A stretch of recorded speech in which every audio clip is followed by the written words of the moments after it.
Hai, aku New. Kita bertemu lagi di Nose ID.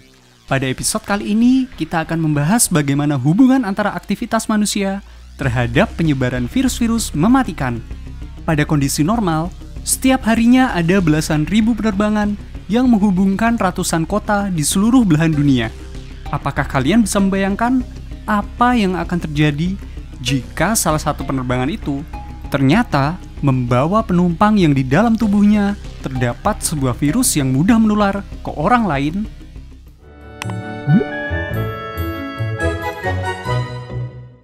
Sejak zaman dahulu, aktivitas perdagangan barang maupun perpindahan manusia dari satu negara ke negara lain juga dimanfaatkan oleh makhluk-makhluk yang tidak kasat mata, yang menumpang di barang bawaan atau di tubuh manusianya. Makhluk-makhluk itu adalah sederetan patogen-patogen mematikan berupa bakteri dan virus. Mereka adalah the silent killers yang secara diam-diam, tanpa terlihat dan terdeteksi, bisa menginfeksi dan membunuh banyak manusia. Pada abad ke-14, dunia digemparkan dengan fenomena Black Death, yang di kemudian hari diketahui sebagai wabah penyakit pes atau sampar. Wabah ini disebabkan oleh bakteri Yersinia pestis, yang disebabkan oleh tikus-tikus yang menyebar dengan cara menumpang gerobak-gerobak pedagang antar benua. Black Death yang menelan lebih dari 100 juta korban jiwa dikenal sebagai salah satu wabah paling mematikan yang pernah melanda umat manusia. Kemudian pada tahun 1918, dunia digemparkan oleh flu Spanyol. Kali ini biang keroknya adalah virus influenza A subtipe H1N1 yang menyebar dengan sangat cepat melalui mobilisasi pasukan militer pada Perang Dunia Pertama. Pandemi 1918 sampai 1919 ini dikenal sebagai wabah flu Spanyol yang sukses menginfeksi lebih dari 500 juta orang, atau hampir sepertiga populasi dunia pada saat itu. Ketika pandeminya mereda, flu Spanyol telah menelan setidaknya 50 juta korban jiwa. Nah, sekarang kita membahas coronavirus, sang biang keladi dari 3 penyakit populer, yaitu SARS, MERS, dan COVID-19. Ketiga penyakit ini sukses menggemparkan manusia pada abad 21. Kondisi dunia sudah jauh berbeda jika dibandingkan dengan kondisi dunia ketika dilanda Black Death maupun flu Spanyol. Jika pada zaman-zaman tersebut populasi dunia relatif masih sedikit, ketika coronavirus menyerang pada tahun 2020, populasi dunia telah menembus angka 7,5 miliar manusia. Pada hari ini, kota-kota dan negara-negara jauh lebih berkembang dengan kepadatan penduduk yang jauh lebih tinggi. Dan gak cuma penduduknya aja yang tambah padat, mobilisasi penduduknya pun juga jauh lebih tinggi. Dulu, melintasi benua akan memakan waktu yang sangat lama, karena hanya mengandalkan kuda dan perahu. Namun, sekarang ada banyak kendaraan bermesin yang bisa digunakan untuk melintasi negara maupun benua dengan sangat cepat.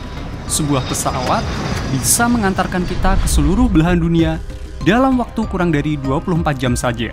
Padahal, banyak kota-kota besar yang terletak sangat dekat dari hutan belantara yang menjadi pabrik bakteri dan virus-virus mematikan. Sebuah virus baru yang mematikan secara diam-diam bisa saja masuk ke tubuh manusia. Kemudian, manusia yang terinfeksi oleh virus ini datang ke bandara dan terbang melalui 1 atau 2 bandara besar sebelum akhirnya tiba di tempat tujuannya. Tanpa disadari, dia membawa sebuah silent killer di dalam dirinya. Virus atau bakteri yang menumpang di tubuhnya tanpa bisa dilihat dan dideteksi telah melompat ke orang lain yang kebetulan bersinggungan dengan si pembawa virusnya. Dan kondisi masyarakat kita sekarang dengan populasi yang begitu besar dan terkonsentrasi di kota-kota yang padat penduduk semakin mempermudah para pembunuh senyap ini untuk menyebar dari satu manusia ke manusia yang lain.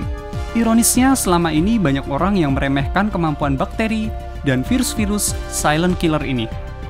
Ah, itu kan cuma bakteri. Ah, itu kan cuma virus. Kecil, gak kelihatan. Gak bakalan bisa mengganggu manusia. Tapi, sekarang kita tahu, kalau ternyata mindset seperti itu sama sekali tidak benar.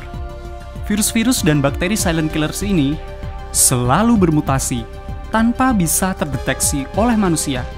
Dan bukan tidak mungkin varian-varian baru mereka bisa menyerang kapanpun, dimanapun, tanpa bisa diprediksi oleh umat manusia. Dan jika di masa depan kita tetap menyepelekan makhluk-makhluk yang sangat kecil ini, kemungkinan besar kita harus membayar dengan sangat mahal.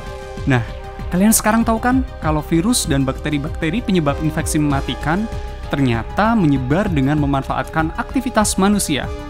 Makanya dalam situasi pandemi COVID-19 ini, ada baiknya kita disiplin menerapkan social distancing, karena dengan semakin sedikitnya pergerakan manusia di tempat umum, kesempatan virus dan bakteri silent killers untuk menular dari satu orang ke orang lainnya juga akan berkurang.